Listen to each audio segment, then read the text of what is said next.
يا الله يا رحمن يا رحيم يا كريم يا غفار. ஒரு முக்கியமான ஒரு நாளிலே முக்கியமான ஒரு இடத்திலே நாம் அமர்ந்திருக்கின்றோம்.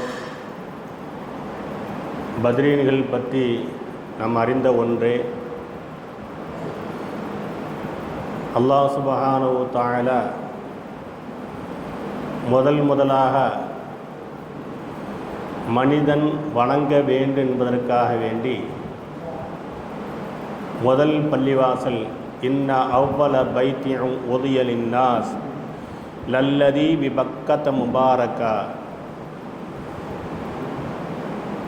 முதலாக வணங்குவதற்காக வேண்டி காபத்துல்லாவை அல்லாஹ் உருவாக்கினான், நிர்ணயம் செய்தான். ஒரு மணல் திட்டுமாக இருந்த இடத்துல செய்தனா ஆதம் அலைஹிஸ்ஸலாம் அவர்கள் மூலம் அல்லாஹ் கட்ட வைத்தான். அதைத்தான் மக்கள்கள் தவாம் செய்து கொண்டிருந்தார்கள். பெரும் வெள்ள பிரளயம் ஏற்பட்டு அந்த இடம் மூடப்பட்டது.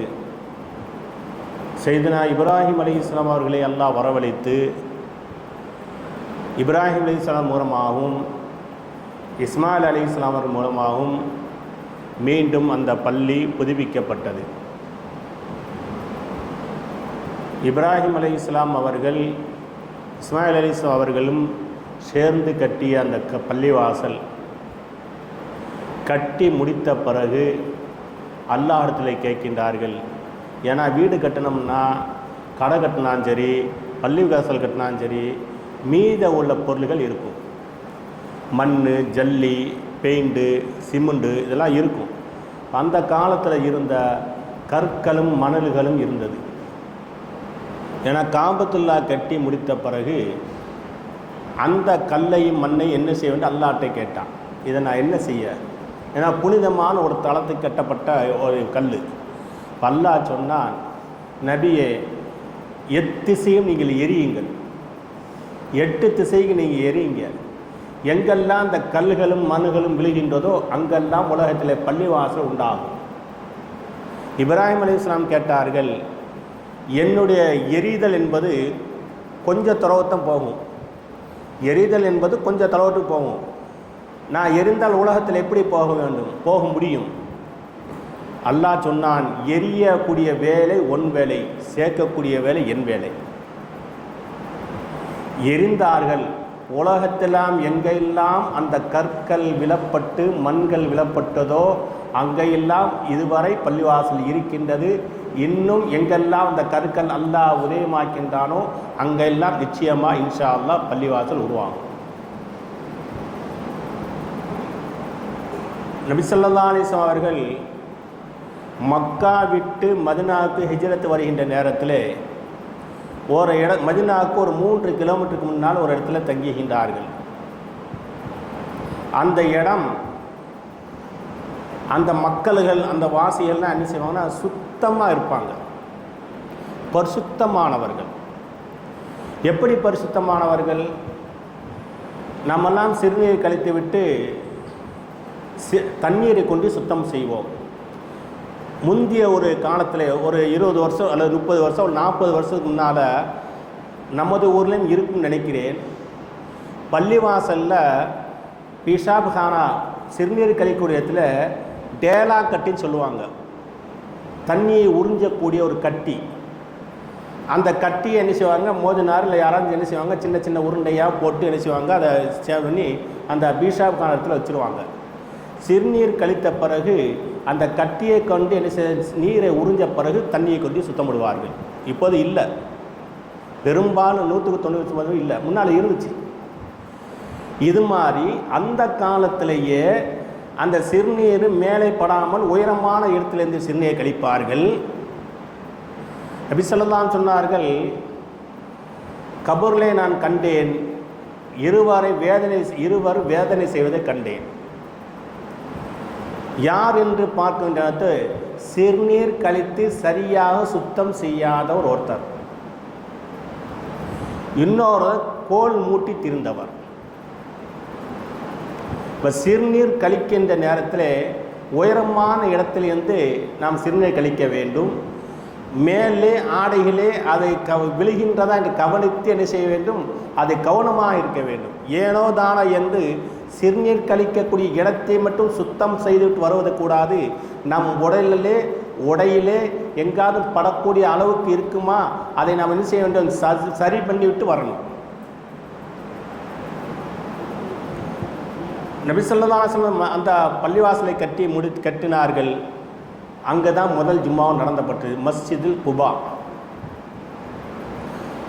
குர்ஆன் எல்லா சொல்லுகின் லா யமஸு தக்வா, அந்த பள்ளிவாசல் தக்வா தரக்கூடிய பள்ளி.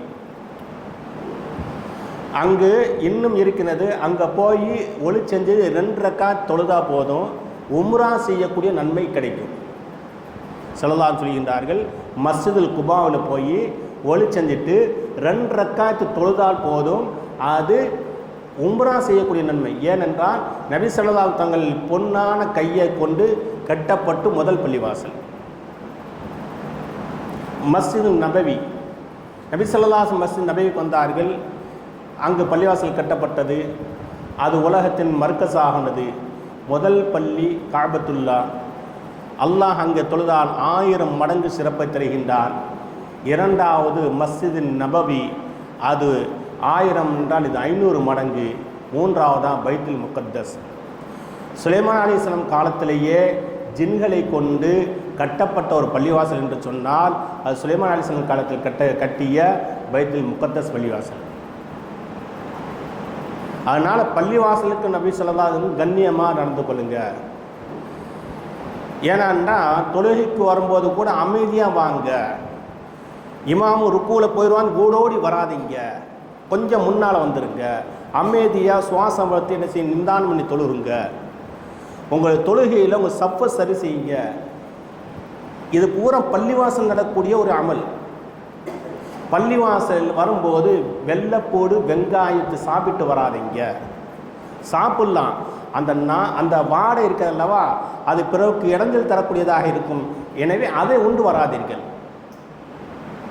பள்ளிவாசலுக்கு முன்னால் அந்த காலத்தில் என்ன, எச்சிகளை முன்னால் போய் துப்புவாங்க. ஜன்னல் வழியாக என்ன செய்வாங்க, எச்சிகளை துப்புவாங்க. அப்போ பள்ளிவாசலை சீர்ணமைக்கப்படுகிற நேரத்திலே, பொருளாக செய்யக்கூடிய நேரத்திலே, சுத்தம் செய்யக்கூடிய நேரத்தில் அந்த பள்ளியை விஸ்திரம் செய்கின்றார்கள். ஸல்லல்லாஹு அலைஹி அவர்கள் தன்னுடைய முபாரக்கான கையை கொண்டு அந்த சளிகள் காஞ்சதை சுத்தப்படுத்தினார்கள். இனிமே இந்த பள்ளிவாசலில் எந்த பள்ளிவாசலும் சரி, பள்ளிவாசல் ஜன்னல் வழியாக நீங்கள் துப்பாதீங்க சொன்னாங்க. ஸல்லல்லாஹு அலைஹி அவர்கள் எச்சி துப்புனா கூட இடது பக்கமாக தெரிந்து துப்பி அல்லாஹும்ம ஆஃபியனி துஆ செய்யுங்க. பள்ளிவாசல் என்பது கண்ணியத்துக்குரிய ஒரு இடம். அங்கு இமாம் ஜமாஅத் தொழுதால் 27 மடங்கு உனக்கு நன்மை அதிகரிக்கும். நபி ஸல்லல்லாஹு அலைஹி வஸல்லம் காலத்தில் பள்ளிவாசல் சுத்தம் பண்ணுறக்காக வேண்டி உம்மு மெஹஜன் ரலியல்லாஹு தஆலா அன்ஹா என்ற ஒரு பெண்மணி இருந்தார்கள். பள்ளிவாசல் எல்லாம் தொழுதுட்டு போயிட்டாங்கன்னா அவங்க பள்ளிவாசலுக்குள்ளே வந்து என்ன செய்வாங்க, எல்லாத்தையும் கூட்டி பெருக்கி அள்ளி போடுவாங்க. ஒரு நாள் அவங்களுக்கு உடம்பு சரியில்லை. இப்போ ஸல்லல்லாஹு கேட்டாங்க, என்ன ஆளக்காணும், உடல்ல சரியில்லை. அந்த அம்மா திடீர்னு மௌத்தா போச்சுன்னா என்கிட்ட சொல்லிடுங்க அப்படின்னு ஸல்லல்லாஹு வசியத்தை செஞ்சாங்க. அந்த அம்மா இருக்கக்கூடிய இடம் ஒரு தூரமான இடம். இரவு நேரத்தில் மௌத்தாயிட்டாங்க. என்ன செஞ்சாங்க, விடியக்குள்ளே அடக்கம் பண்ணிட்டாங்க. ஸல்லல்லாஹு அலைஹி வஸல்லம் காலையில் சுபஹ்தல்ட்டு கேட்டாங்க, அந்த அம்மா எப்படி இருக்குன்னு. அந்த அம்மா மௌத்தா போச்சு, என்ன செஞ்சீங்க, அடக்கம் பண்ணிட்டோம். என்கிட்ட ஏன் சொல்லலை? தன்யூன் அலா கபரிஹா, அந்த கபர் எங்கே இருக்குது? நாயகம் ஸல்லல்லாஹு அலைஹி வஸல்லம் தன்னுடைய கண்கள் கோவை போலமலுக்கு சிவக்குமலும் ஆகிவிட்டார்கள். ஏன்னா பள்ளிவாசல் சுத்தம் பண்ணுறாங்க சாதாரண நினைக்கக்கூடாது. ஸல்லல்லாஹு அலைஹி வஸல்லம் அவர்கள் அந்த இடத்துக்கு போனாங்க, கபருக்கு போனாங்க, தொழுதாங்க, நீண்ட நேரம் அல்லாஹ்ட துஆ செய்தாக சந்தோஷமான முறையில் வந்தாங்க. அப்போ அந்த பெண்மணிகிட்ட கேட்டாங்க, கபருடைய வாழ்க்கை உனக்கு எப்படி இருக்கும்பதாக அல்லாஹ்வின் கிருபையால் சந்தோஷமாக இருக்கின்றேன். எப்படி சந்தோஷமாக இருக்கின்றேன்? பள்ளிவாசலை கூட்டி கூட்டி அள்ளி அந்த குப்பையை பெருக்கி அந்த குப்பையை அள்ளி போட்டதன் காரணமாக அல்லாஹ் எனக்கு அந்த குப்பையினுடைய பரக்கத்தால், பள்ளிவாசலுடைய குப்பையினுடைய பரக்கத்தால் அல்லாஹ் எனக்கு இந்த கபூர்லே வேதனை விட்டு அல்லாஹ் அகற்றினான். பள்ளிவாசல் வந்தால் எவ்வளவு சுத்தமாக இருக்குமோ, தன்னுடைய முடி தலைமுடி கீழே விழுந்தால் கூட எடுத்து ஜோப்பில் போட்டுக்கணும். பள்ளிவாசல் எங்கேயாவது தூசி ஈசி வச்சுன்னு நம்ம எடுத்து வெளியில் போடணும். நம்ம பள்ளிவாசல்லையோ உணவுகளோ மற்ற பொருள்களை உண்டு அந்த இடத்தை அசுத்தம் செய்தோம் என்று சொன்னால் பெரும் குற்றவாளி நம்ம. ஏன்னா பள்ளிவாசல் என்பது அல்லாஹ்வுடைய ஒரு சன்னிதானம். பள்ளிவாசலில் நபி ஸல்லல்லாஹு அலைஹி வஸல்லம் எல்லா விதமான தீர்ப்புகளும் எல்லா ஜட்ஜ்மெண்ட்டும் பள்ளிவாசல் வழங்கினார்கள். பள்ளிவாசல் என்பது கண்ணியத்துக்குரியது. பள்ளிவாசல் என்பது மதிக்கத்தக்கது. எனவே பள்ளிவாசல் என்பதை நாம் கண்ணியம் செய்தால் அல்லாஹ் நமக்கு கண்ணியம் செய்கின்றான். உமர் ரலியல்லாஹு தஆலா ஆட்சி காலத்திலே அம்ர் இப்னு ஆஸ் ரலியல்லாஹு தஆலா அவர்கள் என்ன செய்ய கவர்னராக இருக்கிறாங்க. ஒரு வழக்கு வருது. என்னன்னா, யூதருடைய இடமும் இருக்குது, பள்ளிவாசல் இடமும் இருக்குது. பள்ளிவாசல் இடத்தை கட்டும்போது ஒரு ஜான் பள்ளிவாசல் இடத்த என்ன செஞ்சாங்க, சேர்த்து யூதனுடைய இடத்த சேர்த்து கட்டிட்டாங்க. யூதனுடைய இடத்துல ஒரு ஜான் கூடிருச்சு. இப்போ யூதர் சொல்லுகிறாரு, ஏன் இடத்துல பள்ளிவாசல் கட்டியிருக்கீங்க, அதனால இந்த சுபத்தை இந்த இடத்த கூரையை அகற்றணும்னு சொல்கிறார். அம்ர் இப்னு ஆஸ் ரலியல்லாஹு தஆலா கவர்னர் சொன்னாங்க, இதற்கு பதிலாக நல்ல ஒரு விசாலமான ஒரு இடத்தையும் நாங்கள் தர்றோம். பள்ளிவாசல் கட்டியாச்சு, இதை விட சூப்பரான ஒரு இடத்த தர்றோம். இது ஒரு ஜான் தானே இந்த இதுக்கு இருக்குது, மொத்தமாக 1 ஏக்கர் கூட நாங்கள் தரணும், பள்ளிவாசலில் கொஞ்சம் விட்டு கொடுங்கன்னு சொல்லும் போது அவர் சொன்னால் இல்லை அப்படிலாம் விட்டு கொடுக்க முடியாது, ஏன் இடம் எனக்கு வேணும், உங்கள் இடத்துல நீங்கள் இது பண்ணிக்கிங்க. ஜனாதிபதி உமர் ரலியல்லாஹு தஆலா என்ன செய்து தீர்ப்போகுது. உமர் ரலியல்லாஹு தஆலா சொன்னார்கள், அந்த சுவத்தை உடனே இடித்து அவருக்குள்ள இடத்த கொடுங்க. பிற்காலத்திலே இது மாதிரி ஒரு பஞ்சாயத்து வரக்கூடாது. யாராக இருந்தாலும் சரி, பள்ளிவாசல் இடத்துல மட்டும்தான் நம்முடைய பணி இருக்க வேண்டும் தவிர அடுத்த ஒரு ஜான் ஒரு இஞ்சி கூட அடுத்த இடத்துல இருக்கக்கூடாது. நம்முடைய ஸல்லல்லாஹு அலைஹி வஸல்லம் வழிகாட்டி கிணங்க சத்திய சஹாபாக்கள் அதை கடைபிடித்தார்கள். ஆக பள்ளிவாசல் என்பது கண்ணியத்துக்குரியது, மதிப்புக்குரியது. சுலைமான் அலைஹிஸ்ஸலாம் சொன்னார்கள், என்னுடைய ஆட்சி அதிகாரம் எல்லாம் அல்லாஹ் எனக்கு மிகப்பெரிய இதை கொடுத்திருக்கிறான். இந்த அரண்மனையிலே பள்ளிவாசலுடைய ஒரு அழகு ஒரு குச்சியை தூக்கிட்டு வந்து இந்த அரண்மனை போட்டேன் என்றால், பள்ளிவாசலுக்கு சொந்தமான ஒரு குச்சியை கொண்டு வந்து அரண்மனை போட்டாலும் இந்த அரண்மனை நாசமாகிவிடும், அழிந்துவிடும். ஏன்னா இந்த சொத்து பள்ளிவாசலுடைய சொத்து. அப்போ பள்ளிவாசல் சொத்தை, பள்ளிவாசல் பொருள்களை சாப்பிடுவதோ அல்லது அபகரித்துவதோ கூடாது. அப்போ பள்ளிவாசல் என்பது என்றால் அது கண்ணியத்துக்குரிய இடம், அதில் சங்கையான முறையில் வர வேண்டும். அதனால் சொல்லலாம் சொன்னார்கள், பள்ளிவாசல் நீங்கள் நுழைந்தால் வலது காலை வைத்து நுழையுங்கள், இழ்த்திக்காவுடைய நியத்தை வச்சு வையுங்கள்.